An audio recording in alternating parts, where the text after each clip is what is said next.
Parler de la vigne, c'est évoquer la joie que donne son produit, le vin qui réjouit le cœur de l'homme. Dans les pays de vignobles, elle implique un rude travail permanent, mais ceux qui s'y adonnent ont avec la vigne une relation dépassant la simple utilité. Ils aiment leur vigne.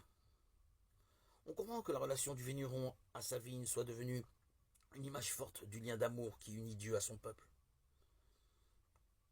Dans le chant du bien-aimé à sa vigne, Isaïe précise: la vigne du Seigneur de l'univers, c'est la maison d'Israël.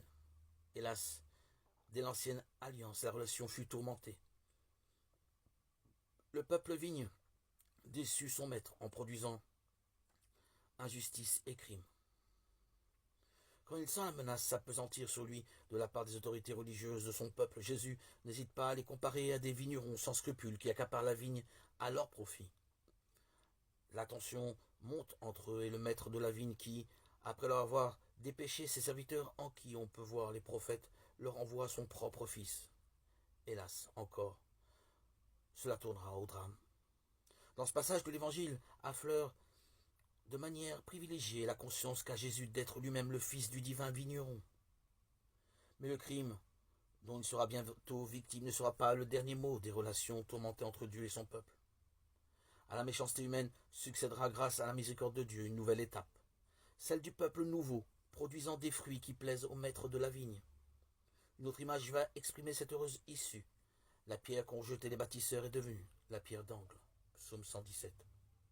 Citation d'un psaume souvent utilisé pour désigner la résurrection du Christ.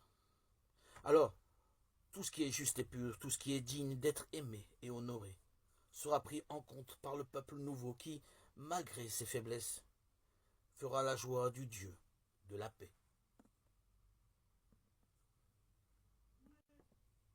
Dans ton amour inépuisable, Seigneur, Dieu éternel et tout-puissant, tu combles ceux qui t'implorent bien au-delà de leurs mérites et de leurs désirs.